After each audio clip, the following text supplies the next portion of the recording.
Believe ही कुचामन।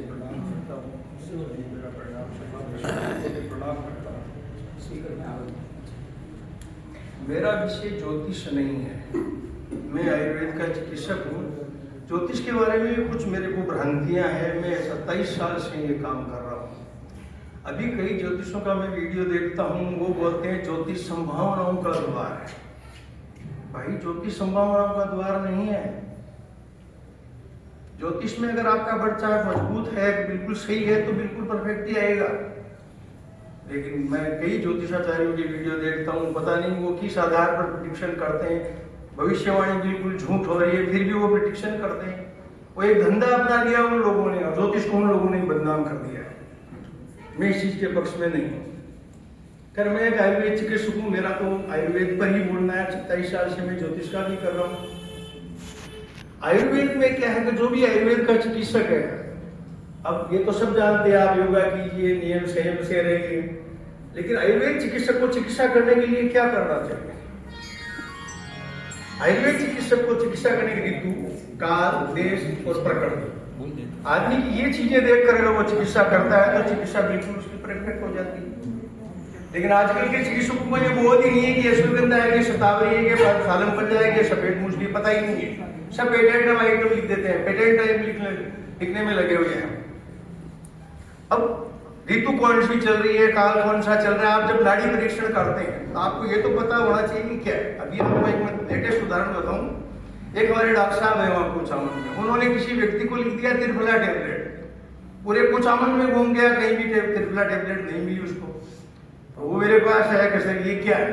मैंने कहा किस डॉक्टर ने लिखी है भाई? तो डॉक्टर साहब ने लिखी है, फला डॉक्टर साहब ने। मैंने कहा ये त्रिफला टेबलेट डॉक्टर साहब को इसके इंटीग्रेंट में मालूम क्या है, इसमें क्या डाला है? तो मैंने कॉल लगाया डॉक्टर साहब को, कॉल लगाया। मैंने कहा डॉक्टर साहब क्या लिखा आपने? अरे यार ये कॉन्स्टिपेशन के लिए।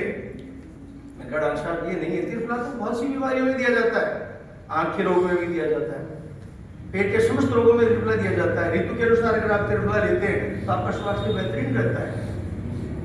तो ऋतु काल देश प्रकृति देखकर अगर चिकित्सा करता है तो आदमी का स्वास्थ्य बेहतर हो जाता है। ऋतु कौन सी चल रही है, काल कौन सा चल रहा है, रोगी की प्रकृति क्या है। मान लो जिसकी वात की प्रकृति है और वातवर्धक दवाइयां दे दी उसको, तो वायु पूरे शरीर में फैल जाएगी, पूरी बॉडी में पेन होने लग जाएगा। और कोई पित्त प्रकृति का आदमी है, उसको पित्तवर्धक दवाई दे दी तो पूरे शरीर में जलन हो जाएगी, एसिडिटी बढ़ जाएगी। कोई कफ प्रवृत्ति का रोगी है, कफवर्धक दवाई दे दी तो फिर वो उसको पूरे शरीर के अंदर कफी कफ की स्थिति हो जाएगी, सर्दी जुकाम बुखार उसको हो जाएगा। अब आज के जमाने में एक बीमारी चलती है, आपने टीबी का नाम सुना है, आपने एड्स का भी नाम सुना है। आप इतने विद्वान बैठे हो, किसी को पता है टीबी को आयुर्वेद की भाषा में क्या कहते हैं? है कोई बताने वाला? देखिए क्षय नहीं है, आयुर्वेद चिकित्सक लिखते हैं क्षय नहीं। हमारे चरक ऋषि ने आज के वर्षों पहले लिखा था वो धातु का क्षय यानी टीबी, नहीं पता है लोगों को। अब एड्स आज का बदमाशों, दुनिया जानती है HIV पॉजिटिव, लेकिन उसको पूछो भाई हमारे आयुर्वेद में क्या कहते हैं? बड़े बड़े MD चिकित्सकों को नहीं पता है। ओज का क्षय यानी एड्स। अब जैसे जैसे धातुओं का गिरना होगा तो उसको HIV पॉजिटिव हो जाएगा, लेकिन पता नहीं है किसी को, हाँ एड्स हो गया। अब कैसे हो गया? आपकी सब धातु कमजोर होगी तो धीरे धीरे एड्स ही होगा। सब धातुएं आपकी कमजोर पड़ गई, ओज का आपके क्षय हो गया, चेहरे की लकवा चली गई, आपका एड्स हो गया। तो आयुर्वेद की चिकित्सा करने में बहुत मर्मज्ञ है, वही चिकित्सा कर सकते हैं। हमारे ऋषि महर्षि भी उन्होंने लिखा है, वाघ भट्ट में लिखा है, चरक संहिता ने लिखा है, लेकिन कोई पढ़े तो आज के चिकित्सक सीधा पेटेंट आइटम लिख देते हैं।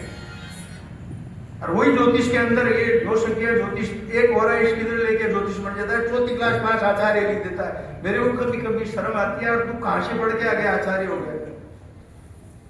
पिटिशन कर देते हैं। वही रोगी उनके पास में, मान लो रोगी गया या रोगी गया, जो भी उनके पास में गया, वो तुरंत हो रहा है इससे आपकी एनर्जी चेक करते हैं। सर मैंने लव मैरिज किया, क्या सक्सेस कितना % हो रहा है, स्क्रीन खुल रही है। आपकी पिटिशन क्या कर रही है? आपने पढ़ाई की है? नहीं, कोई पढ़ाई नहीं हो, मशीन बोली आपने बोल दिया। वही आज के आयुर्वेद चिकित्सकों में जो रटी रटाई भाषा है, नाड़ी परीक्षण करना नहीं आता। अरे भाई तीन ही तो चीज है, वात पित्त कफ पर अपना शरीर टिका है, देखो ना। लेकिन वेद जी को पता नहीं है, वेद कहते तो उनको गुस्सा आता है, उनको तो डॉक्टरी बोल रहा आप। देखो कैसी विडम्बना है।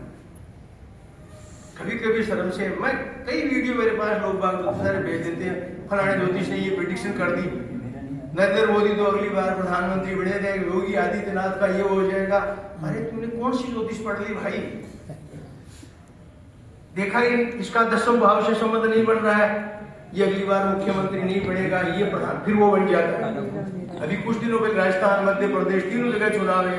एक आचार्य सलील जी है, वो कह रहे हैं तीनों जगह ही कांग्रेस की गवर्नमेंट बनने वाली है। भाई मैंने कहा मैंने तो यार मेरे को तो नहीं लगता तीनों जगह बीजेपी की गवर्नमेंट। मैं बीजेपी का समर्थक नहीं, मैं कांग्रेस का समर्थक हूँ। लेकिन भाई आप किससे बंधे हुए हो? किस पार्टी के, किस पार्टी ने आपको पैसे दे दिए? आप उस पार्टी की बात करते हो, ज्योतिष को क्यों बदनाम कर रहे हो? दुख होता है। हर कोई ज्योतिषाचार्य बन के बैठा है, गलत बात है। तो मेरा अगर किसी को बुरा लगता है मेरी बात तो मैं क्षमा चाहूंगा आपसे, लेकिन मैं इन चीजों से आहत होता हूं कभी कभी। यार ये क्या है? आयुर्वेद वाला, मान लो एक बात बताऊं आपको, आयुर्वेद वाला चिकित्सक एलोपैथिक टैबलेट लिख देता है, नीम हकीम खतरे जान। उन डॉक्टर साहब को त्रिफला के बारे में पता नहीं है, क्या हरडेवेड़ा आंवला है इसमें, उनको पता ही नहीं। हम अगर लिख देंगे ना तो वो कह देंगे नीम हकीम आपको जानकारी नहीं है, खतरे जान। अब वो कुछ भी लिख सकते हैं। भारत का तो कुछ सिस्टम ही ऐसा हो गया कि हर काम में ऐसी चीजें चल रही है। तो मैं सभी से निवेदन करूंगा, सभी ज्योतिषाचार्यों से निवेदन करूंगा, महाराज जी बैठे हैं साला से जी के, मेरी बात अन्यथा लगे तो माफ करिएगा, लेकिन मैं इन चीजों के पक्ष में नहीं। एक और चीज बोलूंगा मैं, हिंदी आप महाराष्ट्र के मुख्यमंत्री को देखो, वो महाराष्ट्रियन बोलता है नहीं बोलता है? आप असम के मुख्य, अपनी यहाँ अगर हिंदी की, मैं अगर मारवाड़ी बोलूंगा तो सब हंसेंगे। अरे भाई आप मारवाड़ी हो, अपनी लैंग्वेज को बोलो, मारवाड़ी को मान्यता दिलानी है अपने को। मैं एक विषय पर नहीं बोल रहा हूँ, मैं तो सभी विषय पर बोल रहा हूँ। तो आप कम से कम मारवाड़ी तो बोलो, मारवाड़ी बोलवा हम क्या शर्म आ भाई। लेकिन मैं आयुर्वेद का चिकित्सक हूँ, 27 साल का मेरा मार्केट रिटायरमेंट है, लेकिन मैं कुछ चीजों से आज होता हूँ देख के। आयुर्वेद चिकित्सक आज के, अरे वैद्य बोल दिया तो गुस्सा हो जाते हैं, मैं डॉक्टर हूँ। अरे आप वैद्य हो महाराज जी, लेकिन आजकल वो भी डॉक्टरी लगाते हैं, जो BMS अब करके आ रहे हैं सब डॉक्टरी लगाते हैं। ऐसी विडम्बना है, आप वैद्य कहने में आपको कहाँ शर्म है? ऐसे ही ज्योतिष का हिसाब किताब हो गया, प्रिडिक्शन गलत हो रही है, अनगलत प्रिडिक्शन कर रहे हैं। कोई बीजेपी से बंधा है, कोई कांग्रेस से बंधा है, कोई समाजवादी से बंधा है। अरे भाई आपको बरसात में जो दिख रही है वो बोलो ना। मैं आपको एक उदाहरण बताता हूँ, मैं कहीं विजिट पर था, तो महाराज जी किशनगढ़ में हम रुके, वो बीजेपी का नेता था। उसने पूछा भाई ये कौन है? कि मेरे गुरु जी है। तो महाराष्ट्र में उस समय पिछली बार की बात है, चुनाव हुए थे। तो मेरे को पूछा कि महाराष्ट्र के मुख्यमंत्री कौन बन रहा है? मैंने कहा उद्धव ठाकरे मुख्यमंत्री बन रहा है। अरे वाह यार कमाल करते, उसने तो चुनाव ही नहीं लड़ा। और देवेंद्र फडणवीस की इतनी सीटें 105 की, कोई मुख्यमंत्री बनेगा? मैंने कहा कि बच्चा उद्धव ठाकरे का बड़ा मजबूत, उद्धव ठाकरे मुख्यमंत्री बनेगा। तो उसने पता नहीं क्या क्या बातें बोल दी। उसने मेरे नंबर ले लिए, घटनाक्रम घुमा, अजीत दादा टूट कर आ गया और देवेंद्र फडणवीस मुख्यमंत्री बन गया। मेरे को कॉल किया उसने, क्या गुरुजी क्या हुआ? वो देवेंद्र फडणवीस मुख्यमंत्री बन गया। मैंने कहा 24 घंटा वेट कीजिए। अरे क्या वेट करना है, आपकी कोई प्रेडिक्शन सही होती ही नहीं है, आप तो गपशप करते हो, गुरु बन गए ऐसे। 24 घंटे में घटनाक्रम हुआ, उद्धव ठाकरे मुख्यमंत्री बन गया। फिर मैंने कॉल किया, नेताजी वो उद्धव ठाकरे 2.5 साल तक आप जितनी ताकत लगाओ लगा लेना, उद्धव ठाकरे ही मुख्यमंत्री रहेगा। और बताता हूँ उसके बाद शिवसेना टूटेगी, जब तक उद्धव ठाकरे को कोई नहीं हिला सकता। तो आप बड़चाट देखो ना, जिसका बड़चाट मजबूत है वो बात करो ना। योगी आदित्यनाथ का बड़चाट मजबूत है, नरेंद्र मोदी का तो अपन क्यों फजूल की प्रेडिक्शन करते हैं? लेकिन पता नहीं कौन सी पार्टी कितने रुपए दिए उसके पक्ष में बढ़ना शुरू हो जाते हैं। गलत तरीका है। आप ब्राह्मण कुल में जाए, ज्योतिष तो कोई भी कर सकता है, मैं ब्राह्मणों की नहीं कहता, लेकिन कम से कम अपने ईमान को तो, आज नौकरी करना कितना मतलब वो हो गया है कि क्या बताऊं आपको। बताया नहीं, मैंने एलोपैथिक टैबलेट लिख देते हैं तो आप तो नहीं। मेरे आगे साल सरगरा जी आपकी यहीं कितने नागवर के डॉक्टर साहब आप ये बैठ कर आप अंग्रेजी नहीं दे देते। मैंने कहा ठीक है, देनी पड़ती है साहब, जुकाम लगे किसी को, ये चलेगा नहीं, आपको नौकरी करना। अब पत्नी ने क्या सोचा, क्या लिखा और उसने क्या कहा जाकर के आपने मेरे को जाति सूचक गालियां दे दी, आप तो मुकदमा दर्ज कराऊंगा। मैंने कहा कहाँ दशरथ करने, आप अभी करवा दीजिए, मेरे को डर नहीं लग रहा है इस चीज का, मैं कहीं भी बैठ जाऊंगा। तो मैंने कहा मैं एक ब्राह्मण कुल में जन्म लिया है मैंने, लेकिन आप सोच रहे हैं डॉक्टर साहब, आपसे वो सड़ू मारवाड़ी करते हैं, जूते खींचते हैं, वो नहीं खींचे जाएंगे। हमारे तो बाप दादी की झोली ढकी हुई है, हम तो जय श्री राम, कहीं भी ब्राह्मण है कोई दे देगा। और गुस्सा हो गए। तो उस समय हमारे भवरलाल जी राजपुरोहित मिले थे, उन तक बात पहुंची, कर आप क्यों कर रहे हो?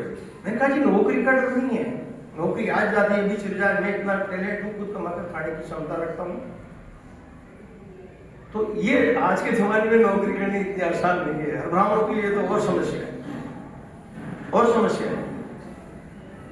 मैं तो मिली जुली प्रतिक्रिया सब पर की है, जो मेरी भावना आज तक मैं तो वही बोला हूँ कि मैं कुछ ऐसा बोल दिया हूं तो मेरे को आप क्षमा करना, अगर किसी को भी ठेस पहुंचती है तो मेरे को क्षमा करना। और मैं तो यही कह रहा हूं कि आप चाहे आयुर्वेद की चिकित्सा करें, चाहे ज्योतिष का करें, लेकिन जो चीज सही है वही बोले, फजूल की प्रिडिक्शन नहीं करें, ना अपना टाइम खराब करें, ना ज्योतिष को बदनाम करें। मैं अपनी वाणी को विराम देता हूं, अगर मेरे से कुछ गलती हुई तो धन्यवाद।